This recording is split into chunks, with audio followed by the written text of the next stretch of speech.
Hello viewers, उम्मीद करते हैं सब खैर खैरियत से होंगे। आज मैं आपको कुर्लुस उस्मान सीज़न 5 के एपिसोड 1 में यानी कि वॉल्यूम 131 का पहला पार्ट अपलोड करने वाली हूं, जो कि 3 पार्ट्स में मुश्तमिल होगा। तो वीडियो आगे बढ़ाने से पहले मैं चाहूँगी जिससे मेरा चैनल अभी तक सब्सक्राइब नहीं किया तो पहले सब्सक्राइब कर दें, साथ में लाइक और शेयर भी कर दीजिएगा और बेल आइकन को प्रेस कर दीजिए ताकि मेरे आने वाली हर एक वीडियो का नोटिफिकेशन आपको मिलता रहे। चलें वीडियो स्टार्ट करते हैं।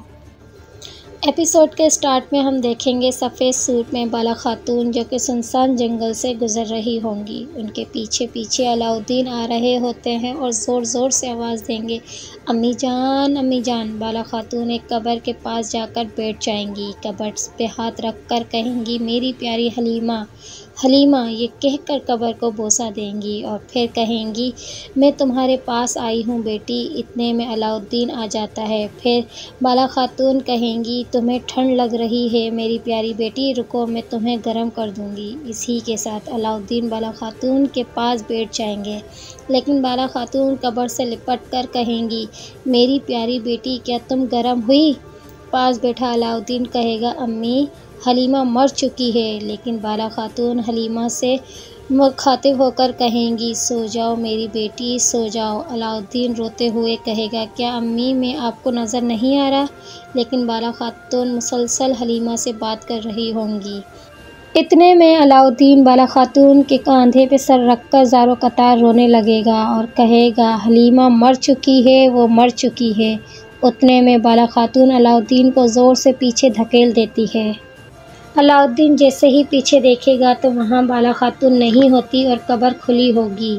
ये देखकर अलाउद्दीन हैरान और परेशान होगा। वो कब्र में देखेगा तो कफन में लिपटी मैयत पड़ी होती है और डरता और घबराता हुआ मैयत को देखता है और कफन चेहरे से उतारता है। वो मैयत बाला खातून की होगी। ये देख के अलाउद्दीन ज़ोर ज़ोर से चीख पड़ेगा, अम्मी अम्मी आँख खोले अम्मी। इसी के साथ अलाउद्दीन हड़बड़ाकर उठ जाएगा, कहेगा, अम्मी मेरी प्यारी अम्मी, आप नहीं मर सकती अम्मी। पास खड़ी फ़ातिमा अलाउद्दीन के पास आती है और कहती है, आपने फिर से डरावनी ख्वाब देखा, थोड़ा पानी पी लीजिए। और फ़ातिमा अलाउद्दीन को पानी लाकर देती है। फ़ातिमा कहेगी, आपने फिर से बाला अम्मा को देखा? अलाउद्दीन कहेगा, हाँ मुझे भी अम्मा याद आती हैं। तो फ़ातिमा कहेगी, मैं देख सकती हूँ, मुझे भी अम्मी की बहुत याद आती है और हलीमा की भी, मेरा दिल बहुत दुखता है। ये कहते हुए फ़ातिमा की आंखों में भी आंसू आ जाते हैं और दोनों एक दूसरे के गले लग जाएंगे। और दूसरी तरफ मश्क के दौरान अरहान गुस्से में होता है, जो कि अपने सिपाही पे हमला कर देगा और सिपाही अरहान के सामने बहुत ही बेबस होगा। खेमे से बाहर आते हुए ये मंजर कुरनूर देखता है और आवाज़ देगा कि चलो शहज़ादे मैदान में आओ और मेरे साथ मश्क करो। तो जवाबन अरहान कहेगा, जी बिल्कुल, ये मैदान आपका है। ये सुनकर सब जमा हो जाते हैं और फ़ातिमा और अलाउद्दीन भी वहाँ खड़े होंगे। सिपाही सुंगर कहेगा, आप जानते हैं क्या करना है। अरहान और कुरनूर में ज़बरदस्त मुकाबला होगा। यहाँ सब मज़ा ले रहे होंगे। मश्क के दौरान कुर्बुस अरहान से कहेगा, चलो शहज़ादे शाबाश। लेकिन उसी वक्त कुरनूर अरहान के हाथ से तलवार गिरा देगा। उस पे टूट पड़ता है और अरहान घोड़ा गाड़ी पे जा गिरता है। ये देखकर फ़ातिमा अलाउद्दीन परेशान हो जाते हैं। कुरनूर पूछता है, क्या हुआ शहज़ादे, क्या हुआ? क्या मुश्किल है ये कहकर अरहान पे हमला कर देगा। लेकिन इस बार अरहान बड़ी तेज़ी से हमले को नाकाम बना देता है और फिर से इन दोनों के बीच लड़ाई शुरू हो जाती है। कुरनूर कहेगा, शहज़ादे अपने गुस्से पे काबू रखो वरना गुस्सा आपको कमज़ोर कर देगा।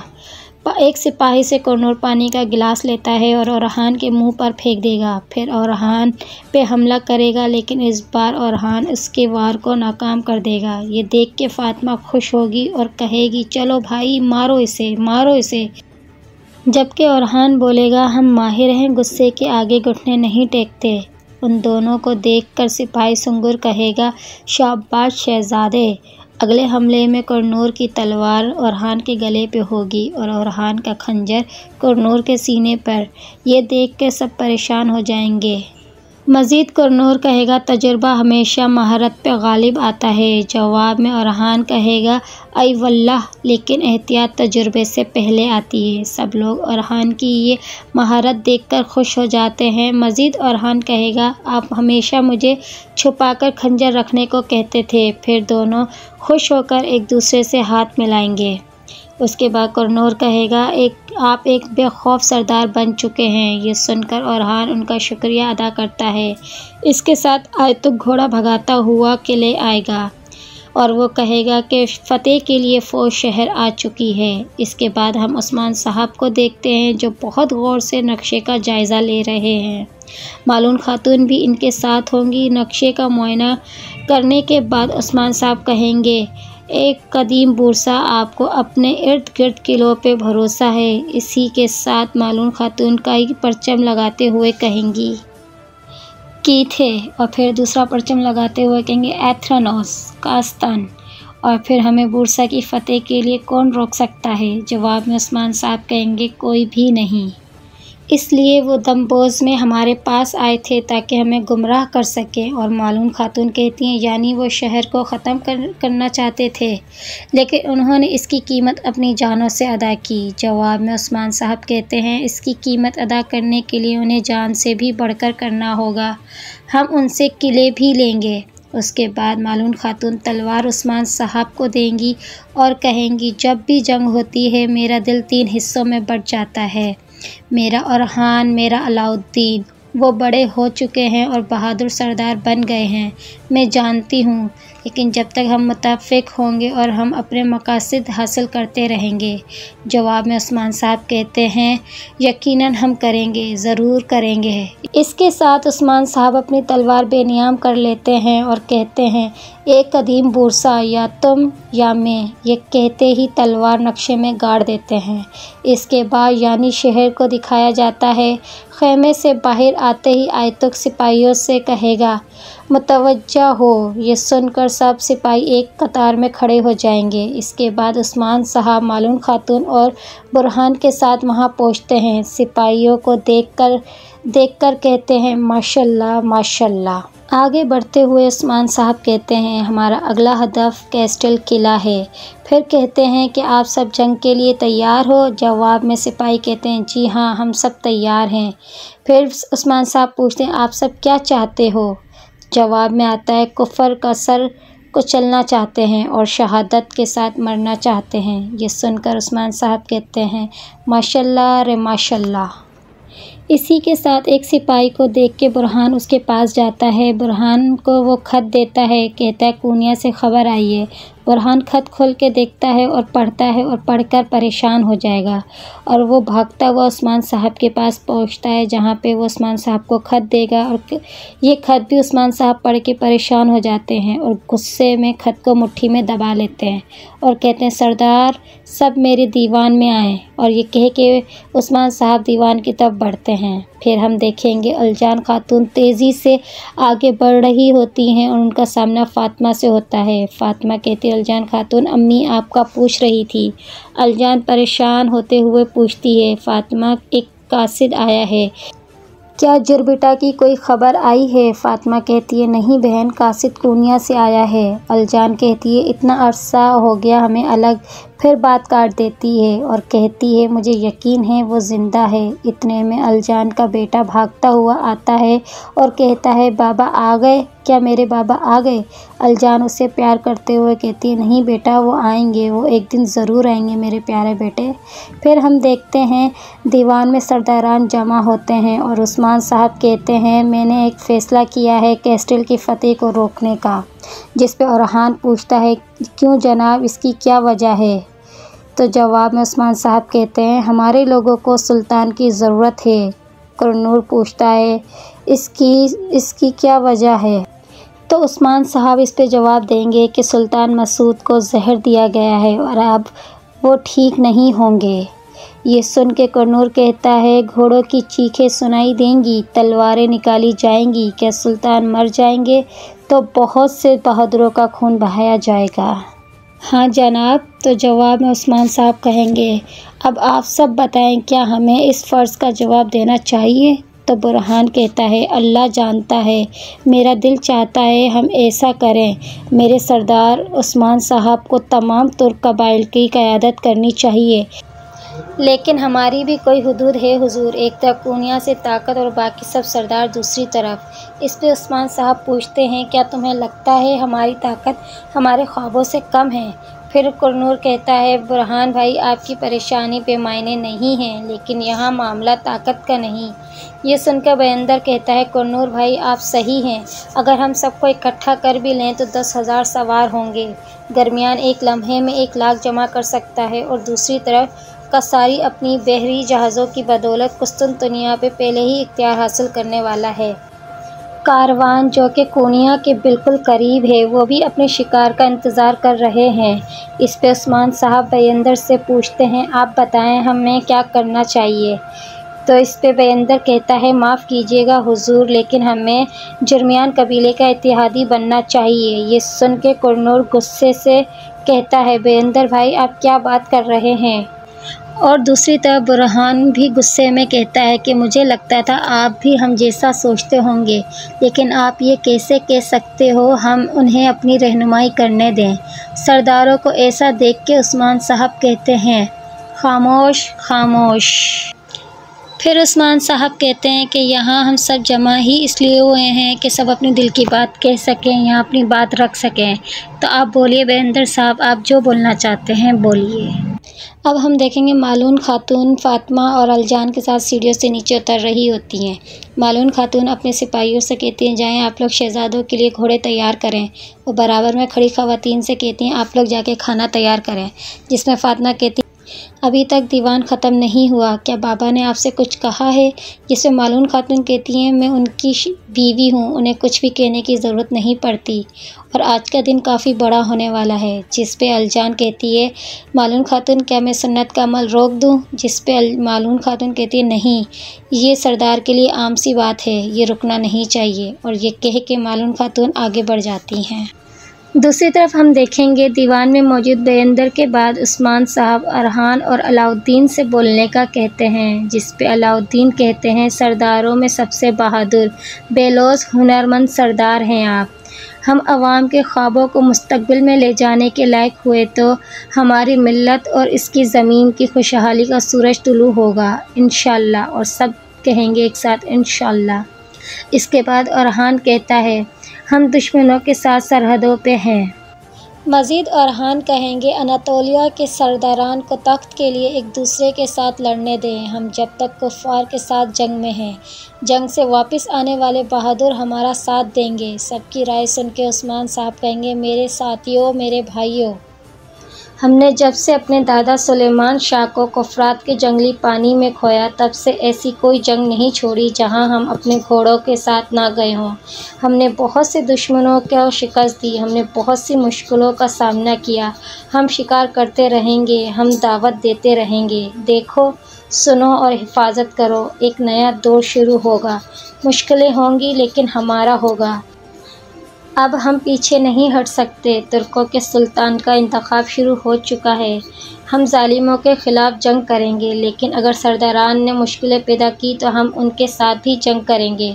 दूसरी तरफ उस्मान साहब कहेंगे, अलाउद्दीन तुम रात होने से पहले कोनिया जाओगे, सुल्तान महसूद से मुलाकात करोगे, वो कुछ अमानतें तुम्हें देंगे। और दूसरी तरफ उस्मान साहब कहेंगे, अरहान तुम बाज़ंती सरहदों पे जाओगे, वहाँ कुछ अमन परस्त लोग हैं, इस टाइम हम कोई मसला नहीं चाहते, इसलिए उन्हें हमारा साथ देना होगा। जवाब में अरहान कहेंगे, जो हुक्म आपका सरदार। दूसरी तरफ उस्मान साहब बुरहान से कहते हैं, सरदारों को इत्तला दे दो, मैं अपने फ़ैसले का ऐलान 2 दिन में करूँगा। इसके साथ उस्मान साहब खड़े होकर कहेंगे, पीछे हटने की कोई गुंजाइश नहीं रही, मेहनत हमारी, फ़तेह अल्लाह की।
फिर हम देखेंगे वही मशकूक शख्स छुप के याकूब बेग पे तीर से निशाना बनाता है, लेकिन तीर छोड़ने से पहले ही याकूब बेग की बेटी देख लेती है और वो अपने बाबा को पीछे की तरफ धकेल देती है, तो तीर सीधे जाके उसके सिपाही को लग जाता है। ये देख के सब खबरदार हो जाते हैं और हमला आवर को भागता हुआ देख के याकूब बेग का बेटा भी उसके पीछे भागता है।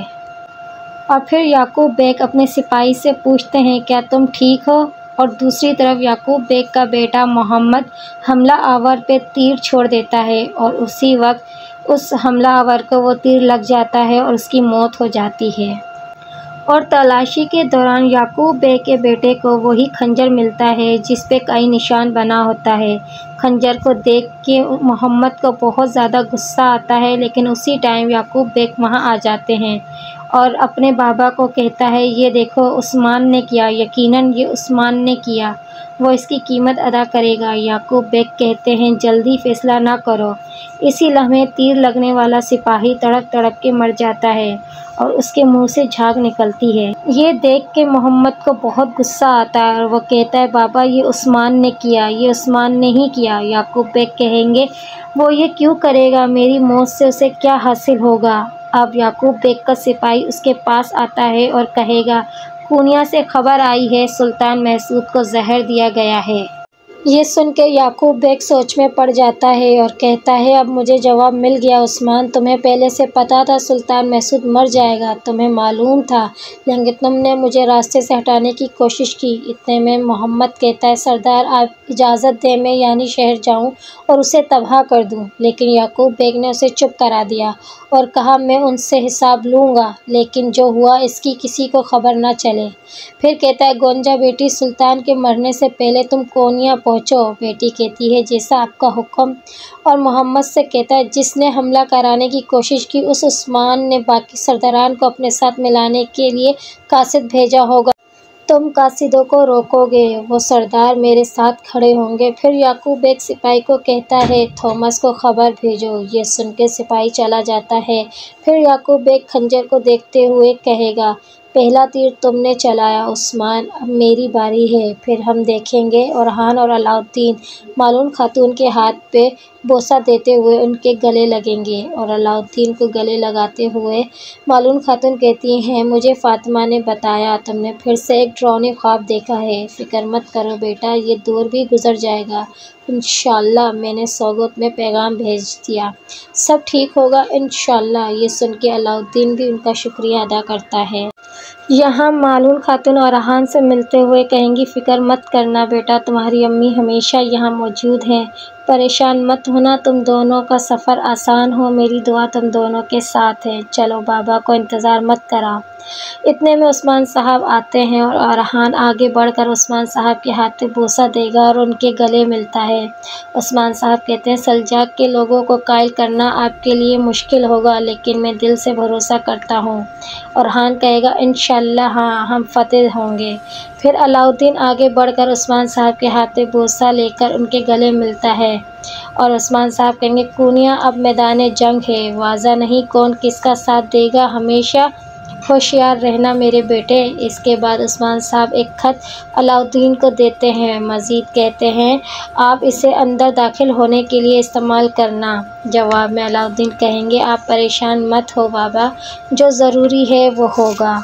जैसे ही ये लोग निकलने के लिए रवाना होते हैं और फ़ातिमा आ जाती है। फ़ातिमा कहती है, आप दोनों मुझसे बग़ैर मिले कहाँ जा रहे हैं बाबा, क्या मैं इनके साथ मुहिम पे नहीं जा सकती? तो उस्मान साहब कहते हैं, नहीं, पहले आपको मेरी तलवार गिरानी होगी, फिर आप इनके साथ जा सकती हैं। जिस पे फ़ातिमा कहती है, ठीक है भाई, आप लोग जल्दी जाइए और जल्दी आइए।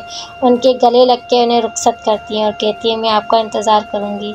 ये देख के मालून खातून की आंखें नम हो जाती हैं। जिस पे उस्मान साहब कहते हैं, क्या हुआ मालून खातून, अब हमारे बच्चे बड़े हो चुके हैं, वो काफ़ी बहादुर हैं, चलो अपनी आंखें साफ़ करो और इंशाअल्लाह वो बहुत जल्द वापस लौट कर आएंगे। जिसमें मालून खातून भी कहती हैं, इंशाअल्लाह। व्यूअर्स, यहीं तक था हमारा पहला पार्ट और मैं बहुत जल्द दूसरा पार्ट भी इसका अपलोड करने वाली हूँ। उम्मीद करती हूँ आप लोगों को मेरी वीडियो ज़रूर पसंद आई हो, तो प्लीज़ चैनल को सब्सक्राइब ज़रूर कर दीजिएगा। कुछ देर में इसका सेकंड पार्ट मैं अपलोड करती हूँ।